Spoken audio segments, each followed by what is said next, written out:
It's all right, folks, I can say that. You're slightly clenched up going, where's this going? For those too young or our international guests, let me explain the premise of this comedy show.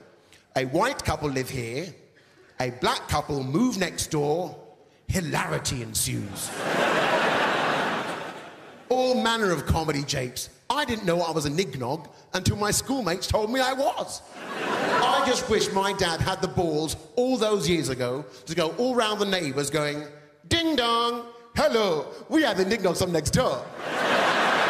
There's quite a few of us, I'm afraid, but please, don't let that alarm you. Mango or something just above the ass.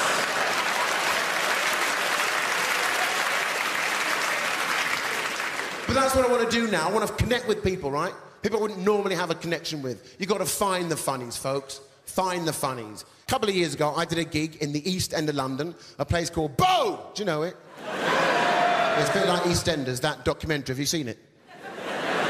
Full of geezers, men, big men, men who can barely read, but nonetheless, men. The sort of man that goes, all right, mate, how's your father? Fuck off, I don't know me father. I thought this is going to be a tough gig. I need them to love me straight away. There's no automatic connection. What can I use as my opening line? So I tried this. I went, hi, folks. Is there anybody in from overseas? A little voice at the back went, yeah, mate, you.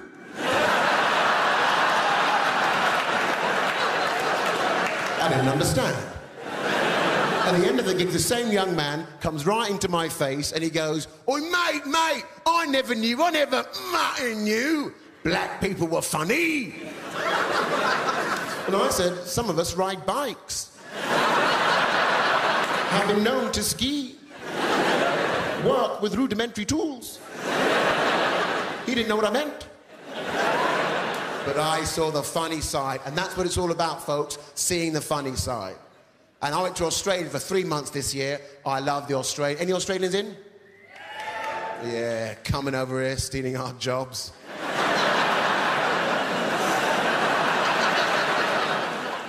I flew business class. Yeah, touch me. Now, I don't know what it is about flying business class that turns you into a knobhead, right?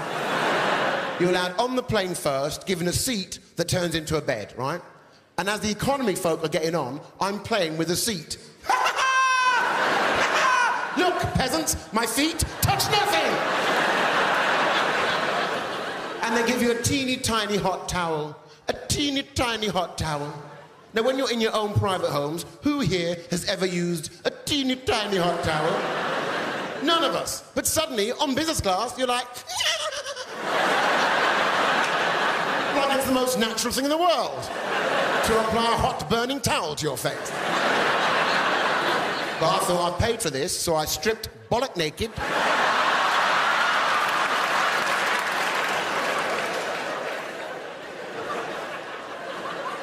And the weirdest thing I found about Australia, listen to this, folks. You can go into a supermarket in Australia and you can buy a cheese called coon cheese.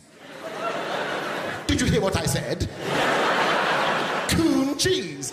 It's advertised on the TV. Get your coon cheese, get your coon cheese. Admittedly, not by a black man doing that. That would be wrong. So I said to the Aussies, why is it called coon cheese? They got defensive. It's just a 9. It's just a fucking 9. Well, the Ku Klux Klan is a name. They don't sell pillowcases.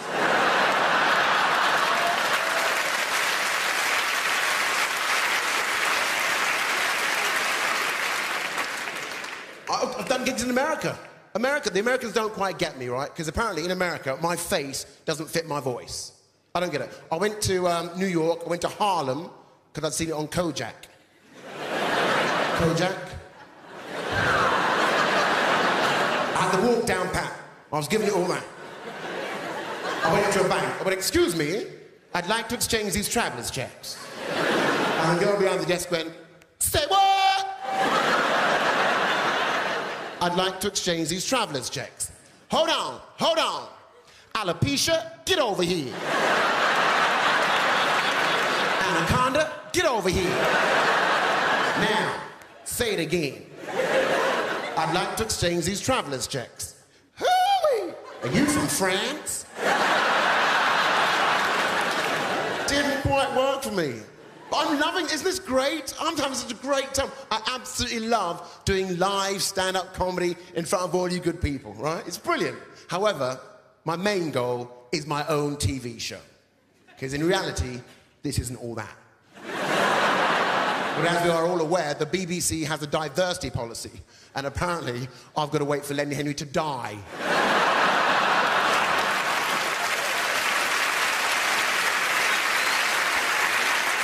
One in, one out, let's not rock the boat. I also did a gig in Edinburgh, Edinburgh just gone, and again, find the funnies. I did a late night gig, 3 in the morning, at a venue called the Gilded Balloon. The Gilded Balloon. 400 people in the audience, everyone was drunk, as was I. I thought it was very funny to get the whole audience to shout out, "Baboon! Baboon!" 4 in the morning, that's funny.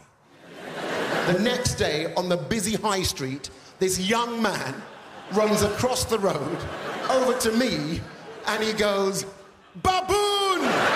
Baboon!" Every other person on the high street was like...